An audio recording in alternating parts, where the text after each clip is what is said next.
Hi, it's Victor Perton from the Centre for Optimism, and we're here to celebrate the Bendigo Invention and Innovation Festival with its themes of optimism, invention, and innovation.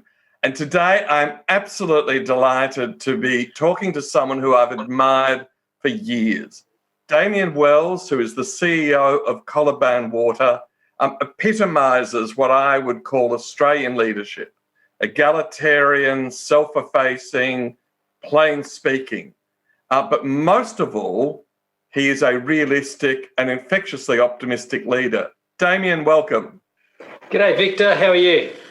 Oh, I'm extremely well, thank you. And that's a good thing to say in these times of COVID and pestilence. And look, the first story I want to share is the first time I asked you what makes you optimistic, you sent me back a note to say, well, look, I'm a bit preoccupied at the moment.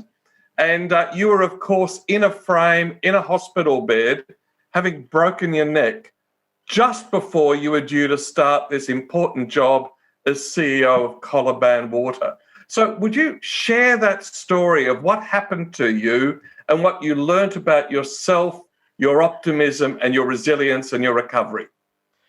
Yeah, well, that was pretty hairy, Victor, actually. Well, the job of Managing Director at Coliban Water, I had long viewed that this position was my dream job.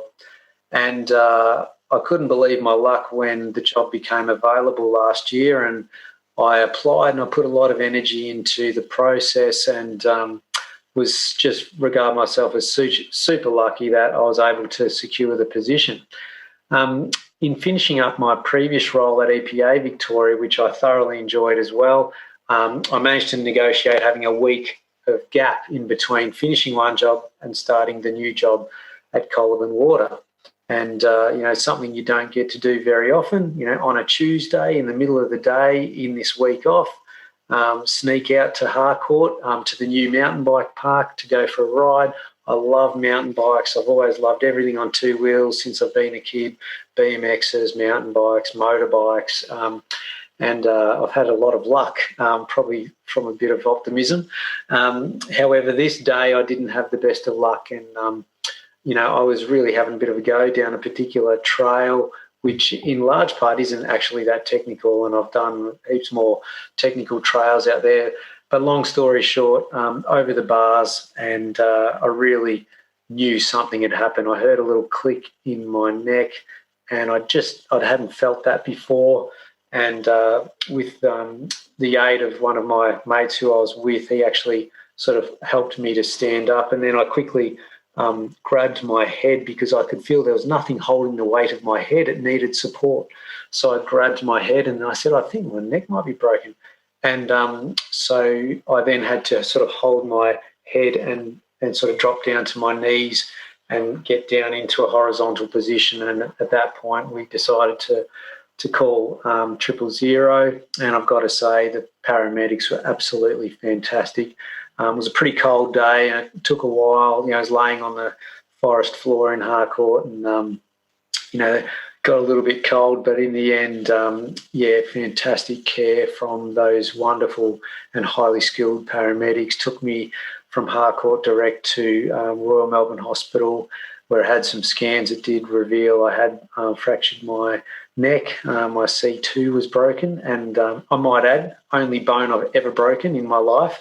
And then you might see some scars in front of my skull, and I've got a couple in the back. They drilled in and inserted a halo device which held me still, and the theory is that through stillness the bone will be isolated and will heal. That's what happened. Unbelievable. Laying in the hospital, just thinking, gee, so lucky, no spinal cord damage. Got to navigate through wearing this halo and out the other side, but I really did start to visualise my sort of recovered self. I could see myself out running and riding again. I was walking around the ward in the hospital, just within 12, 24 hours of having the halo installed. I wanted to move. When I got home, I was in the halo. I was doing daily walks. I walked about 500 or 600 Ks while I was in the halo over that 11-week period. And I've had amazing support from my family, my extended family, my workplace, the Coliban board. Their new managing director was in a halo with a broken neck, so he was a bit of a delayed start, and had just all of the Coliban team was super understanding and supportive. And to me, it's weird. I never thought it was going to end poorly, even laying there in the halo. I just always thought it was going to work out, and I could see it working out. And I just asked lots of questions, tried to understand and tried to get comfortable with the understanding, and then had to do the work. So once I got the halo off, then in the pool, doing the rehab, doing the walking, doing the work. Then I got running, riding. So I'm up and at it now. In about, in about 15 days, it'll be 12 months since that happened. I'm back riding, running, and I'm fit as I've ever been. And I just regard myself as super lucky, just so lucky. Not everybody has had the luck that I have had in life, but in that accident as well. Damian, the question we ask every person who joins us on this Optimism series is, what makes you optimistic? So, Damian Wells, what makes you optimistic? Well, it's a very interesting question, Victor. I think it's the way I'm wired. I think that optimism, where would we be without it? Everything that's been worth doing in the history of humankind has at its core needed to have a key ingredient, which is optimism, the ability to see that there was a way through the particular challenge, and that there was going to be a better result on the other side of that particular effort.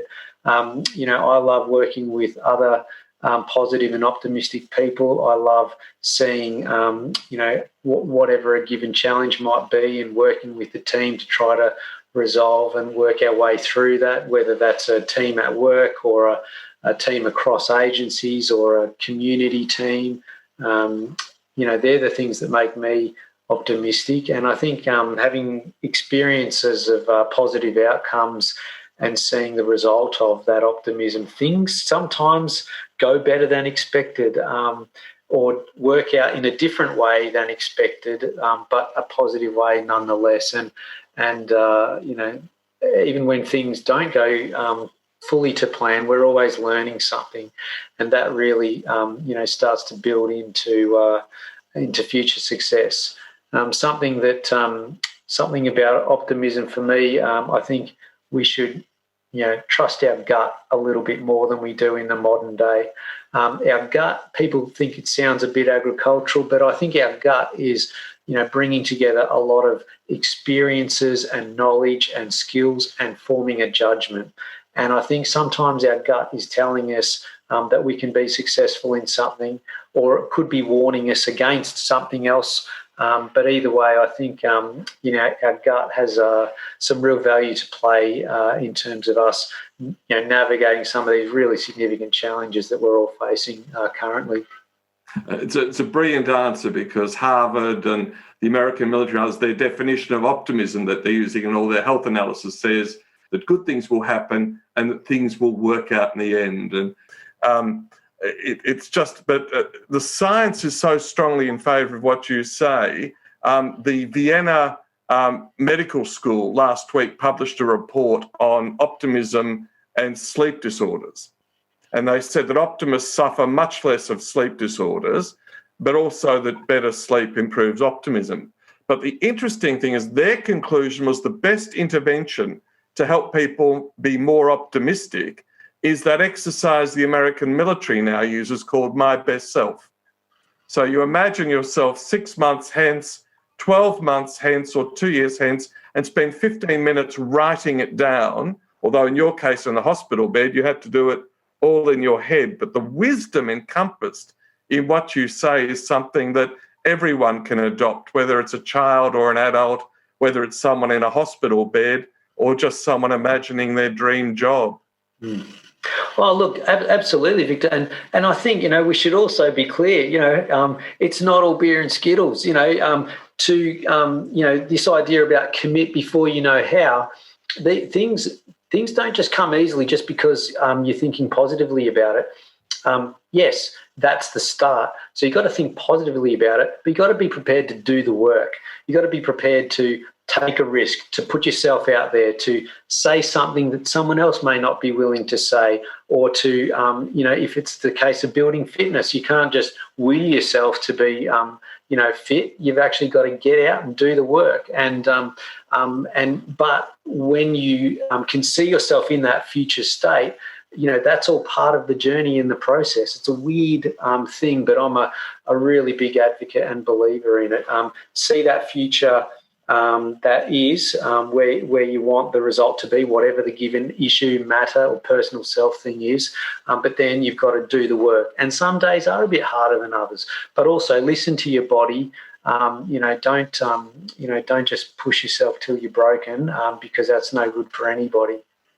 Damian, you're the managing director of Coliban Water, and I've always had the impression that Coliban is an innovative company, but even more so under your leadership. So what are some of the stories of optimism and hope that you see through the innovation at Coliban? Well, I think the innovation in Central Victoria obviously goes back a hell of a long way, and the traditional owners of Central Victoria, or large parts of Central Victoria, the Dja Dja Wurrung, were obviously here since the dawn of time in this part of the world, and then post-European arrival in Australia, then obviously this part of Victoria is very attractive in terms of the gold rush. And in the gold rush, there was some serious water issues, health issues. There's really a big untold story. Well, it's partly told story about the huge challenge of keeping water up to the goldfields, dealing with sanitation issues, dealing with wastewater issues, byproducts of mining. And it was Sir Joseph Brady was the engineer at the time that really designed what we now know as the Coliban Water system, and that obviously harvests water around Kyneton area and then comes down through Malmesbury and from 75 kilometres of channel that was constructed in the mid to late 1800s. That still operates today. So that's from a water delivery and supply perspective. There's been huge innovation, and many of those assets still serve this region very, very well today. In terms of the modern challenge, climate change is the thing that's absolutely front and centre. In terms of the change in inflows and there's a really amplified impact of climate change in Central Victoria. And so even over the past 15 to 20 years, we've seen inflows into many of our southern storages drop by 2/3, which is just unbelievable when you think about it. But you can't dwell on it for too long. You've really got to deal with the hand that we're being dealt in terms of the impacts of climate change. And there's been a whole range of really fantastic projects get done.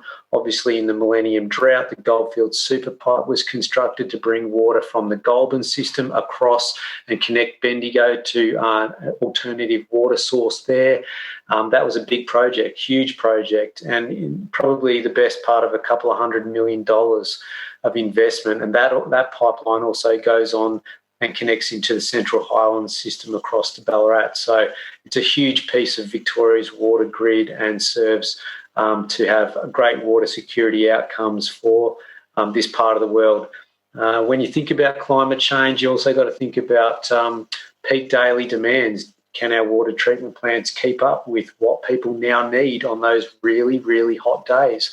And not just a single hot day, but these protracted, these end-on-end series of hot days, and what that does and in terms of demand on our water treatment plants. So some of the innovations that are being deployed include things like digital meters. And digital meters mean that people in their own dwelling can actually, through time, we'll be able to give people the power in the palm of their hand to look at their water consumption. We're not quite there yet, but the digital meters are being rolled out at the moment.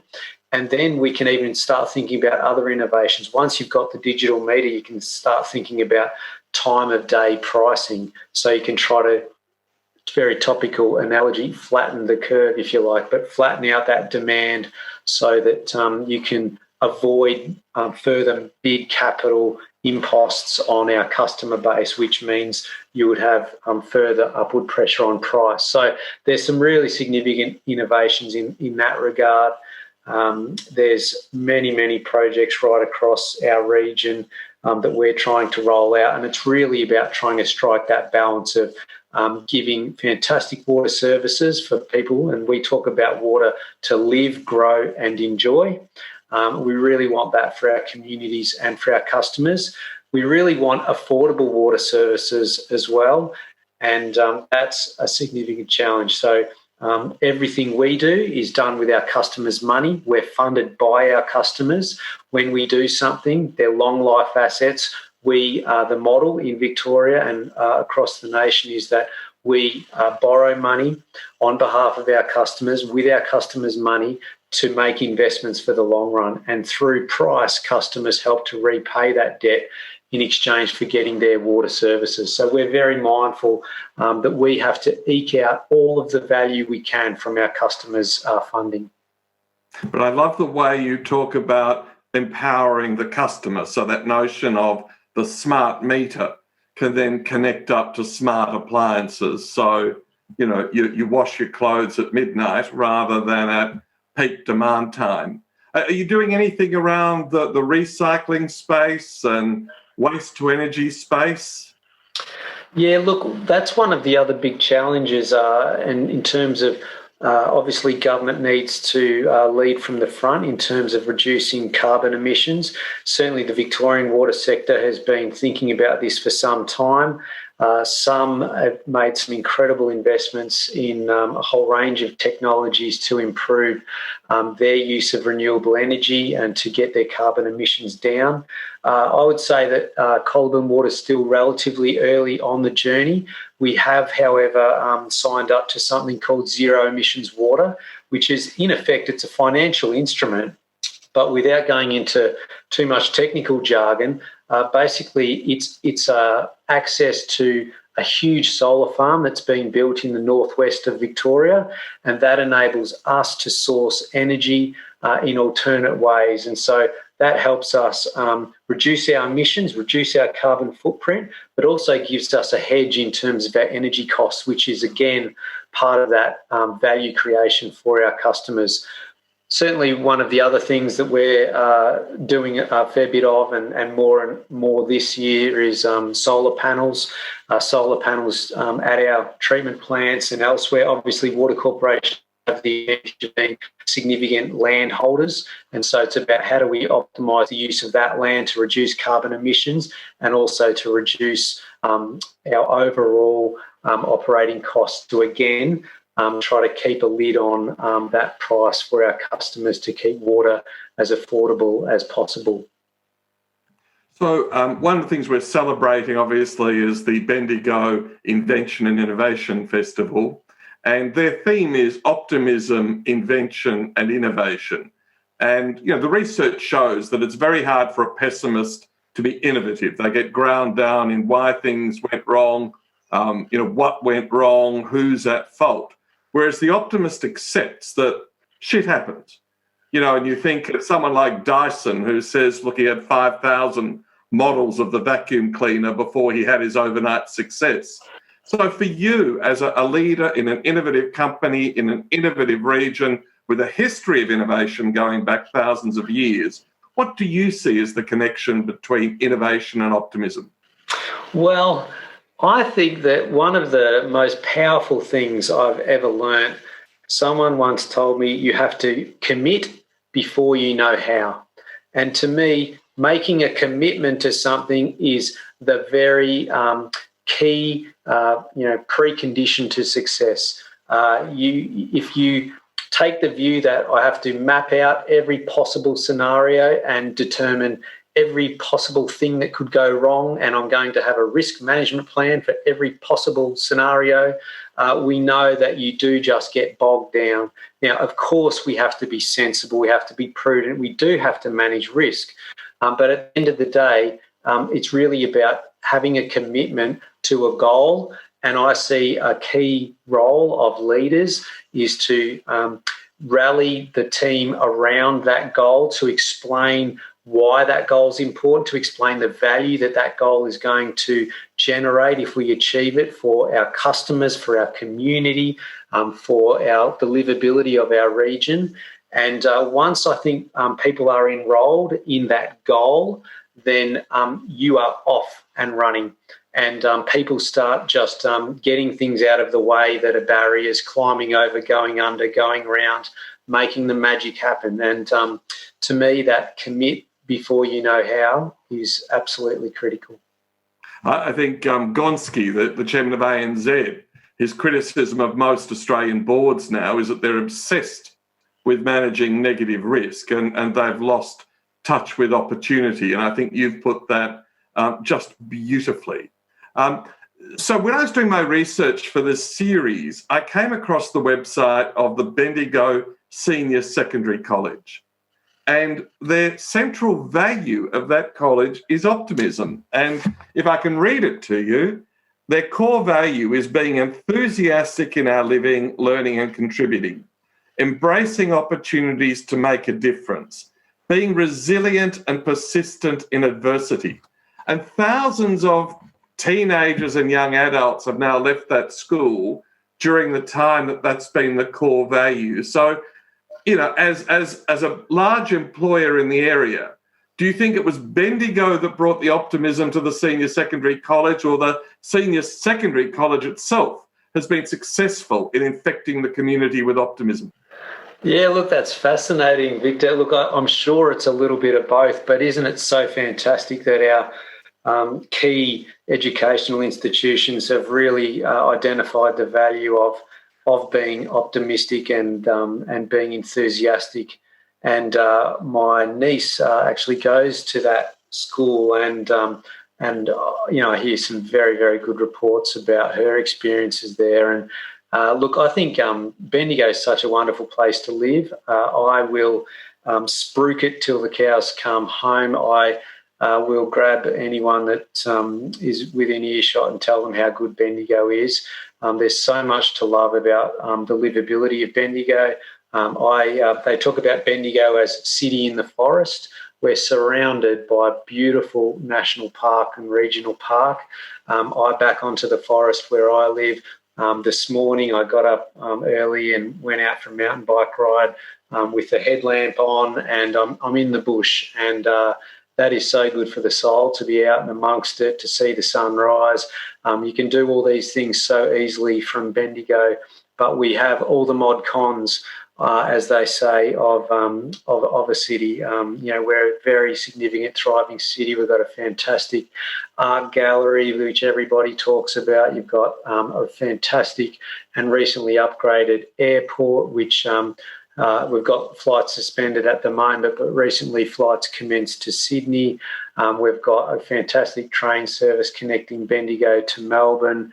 You've got fantastic educational opportunities, sporting opportunities, cultural. We've now got the Stupa of Universal Compassion, which is going to be the biggest Buddhist temple in the Southern Hemisphere. It's just incredible. I mean, you know, there is no good reason that has occurred in Bendigo other than for Ian Green, who has been the champion of it, and he has made that project happen over literally decades, and he's had an unwavering commitment that he was going to see that stupa constructed. And just recently they finished putting most of the external building in place with a top that was lowered down with great precision. And there's some amazing things in Central Victoria, and I love it. I mean, I didn't grow up here. I grew up in Merbein, which is up on the River Murray in northwest Victoria, and I love it up there as well. I think regional Victoria has so much to offer, particularly for young families, but for everybody. There's so many chains of thought. In a few days' time, I'll be doing a broadcast out of Armidale, on inland innovation, as we called it. And I recently took my kids on a trip on the Darling River Run, so back of Burke, and to see the innovation, as you say, that you get in inland Australia is astonishing. If I come back to the splendours of Bendigo, my children actually prefer visiting the Science Centre in Bendigo than the one in Melbourne. So on a number of occasions, we caught the train, just gone to the Science Centre, had lunch in the food hall next door, and travelled home. That's the compelling draw of Bendigo. I get the impression, you are a spiritual person, and, you're so optimistic. And how do you fill your well full of optimism and positivity? And does spirituality have something to add to that? I don't know, Victor. It's an interesting question. Look, I mean, I find experiences like this morning, being out on my mountain bike in the bush, I find that really spiritual. I literally got up at 5 o'clock in the morning, and people think you're mad. And I got all my warm cycling gear on, my gloves and a beanie thing that goes underneath my helmet, and the big headlamp, and I headed off into the dark, and I'm riding on tracks where my wife may or may not have said that if I break my neck again, I'm going to be shipped off somewhere else for recovery. But I love it, and I just see the sun rising, and I felt the same growing up on the River Murray, and I spent a lot of time in the bush up there as a kid, and camping and looking up at the stars. And I think, they're all kind of weird things that sometimes we don't often verbalise, but there is something that's good for the soul, I think, connecting with nature. And that's why I particularly like Central Victoria, because of all the different options to get out into the bush and experience it. You have the same habit that I have, which is when I see a beautiful sunrise or sunset, I take the photo and tweet it out. And I tweet out a lot of content, Damian, but the ones that get the most likes and the most retweets are a beautiful sunrise and a beautiful sunset, and the colours of orange and yellow. And so, you've really got that thing about sharing beauty. But the other thing I love about you is your exceptional way in which you express gratitude and congratulations to people. How have you made that a habit? Is that instinctive or conditioning? I just see you thanking and praising so many people. It's wonderful, and it's a great part of your leadership. Well, I don't know.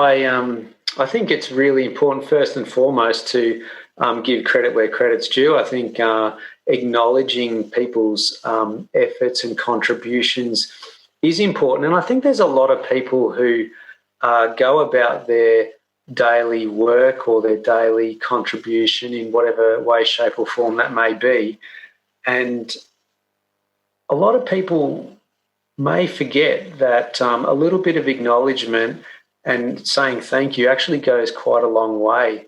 And I know that I certainly, I value it when people give me feedback, whether that's constructive or positive, either way. But I think, it's a valuable thing. And I think sometimes there's a confidence thing for people, and some people you can see they're doing this fantastic job, but they're not really sure. And sometimes some positive reinforcement to let them know, hey, you're on the right track. You are doing a great job. What you're doing is highly valued, and we really, really want to thank you for it. And we respect what you're doing, and it's making a difference. And I think sometimes we overlook some simple gestures like that, and they can mean a lot. And from a leadership perspective, I think that I'm very much the glass isn't half full, the glass is 3/4 full, and I think it's really about cultivating a culture of positivity. For me, that's what I see as a key role of all leaders. what I love about your leadership is it seems to overflow. The cup overflows. One of the things that I saw you state publicly, that you, your wife, and your children decided in the middle of this COVID pandemic to donate 20% of your salary to the Bendigo food share. Brilliantly run by Kathy and so many volunteers. Do you want to tell us about that? Giving back, volunteering, philanthropy underpins a lot of optimism, but do you want to tell us how you made that decision and how you selected Bendigo Food Share for that charity? Well, it was pretty organic in the way that decision was made. Katie, my wife, and I, we were just talking about what is it that can be done that we could make a contribution to. And, we were talking about it, and then just generally what might that be, given that COVID-19 was going to impact on so many people's businesses, livelihoods, incomes. And obviously that was going to be a big deal, and it was going to really hurt. And that was the nature of the conversation. And one morning I went out for a run, and it just sort of came to me as I was out running in the dark with my headlamp on, as I do. And I thought, well, that's the nice match because it's so clear that Bendigo Food Share, the incredible work they do, they collect food from 96 or something supermarkets, then they package it up they've got something like nearly 200 volunteers, Kathy Steele and Bridget and the board just doing an unbelievable job. And then that gets distributed through all the different service organisations to people who need it. And their numbers are incredible. They're distributing something like 600 tonnes of food a year. They're helping thousands and thousands of people each and every week in this community. So that service was clearly going to have increased demand off the back of COVID-19 and the consequences for community. So I just floated a number. I said, what do you reckon? 20%. And Katie said, yeah, of course, good on you. And we talked about it, and so we just did it. And we said we're going to do it for 3 months, and that's what we did. And look, it's been fine. We can all get a little bit wrapped up. My view was that working in essential services that I do, working for a water corporation, my particular employment wasn't under threat. Our job was to really focus on providing great water services to the community in their time of need, people needing to make sure all the sanitation is in place, people washing hands, doing all those good COVID-safe things. That was our focus. So it felt good. It felt good just to make a small little contribution. It's not a big deal. And if it did inspire anyone else to do things, then that's a good thing as well. So when I was in California a decade ago, when Tim Brick was the head of Southern California Water, and Tim gave a speech without notes where he said there were 10 innovations that he would bring from Victoria to California tomorrow if he could get through the legislative impediments to actually improving water in California. And you've talked about, the Coliban system, goes right back to the 19th century. And these developments in the 20th century, which brought Coliban Water across, and the networking of the water system here. And, when people around the world think of water innovation, they think of Australia. And, you and I both heard from Professor Perton in Cape Town and others who've just said, we've got to be completely confident about that global role. So, you in Bendigo, you're seeing climate change, you're seeing that 50% reduction in stream flows, empowering the consumer at the same time through the potential of digital metering. So what's the global role for Coliban Water and the water sector of Bendigo? Wow, that's a big question. Yeah, certainly if you think about, as you say, whilst in Australia we really, since Federation, the debate about the management of resources in the Murray-Darling Basin continues to rage on. However, by global standards, the way we share water is actually very remarkable. And if you think about all of the states involved in managing the Murray-Darling Basin, obviously Coliban Water, we're north of the Great Dividing Range, we're part of the Murray-Darling Basin, and in fact, I'm informed that Bendigo is the most populous town or city of in the Murray-Darling Basin, and you don't hear that stat very often, but there you go. But yeah, look, I think the water sharing innovation, the setting of water sharing rules, is something that you see it wherever there's a boundary issue, there's a boundary dispute, and you see it all over the world where those upstream can often be the beneficiaries at the downstream users' expense. And I think whilst there's always rebalancing required across a whole bunch of different systems, and particularly under climate change, that challenge will continue. But there's a lot to be proud of, the way that water corporations in Victoria partner together, and the way that whilst people often lament the state rivalries and the state disputes that do pop up from time to time in terms of the management of the Murray-Darling Basin, it's actually relatively mature arrangements in the Murray-Darling Basin and in Australia. And navigating the Millennium Drought is a case in point. It was very, very challenging, very, very difficult.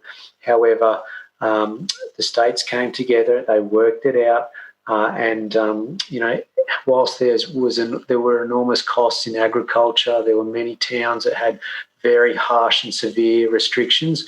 What we did off that, particularly in Victoria, is we learnt some lessons about the new vulnerabilities that we had under climate change, the new grid network and pipe and pump infrastructure that we would need, and that's the Goldfields Super Pipe in our case, and among many other innovations.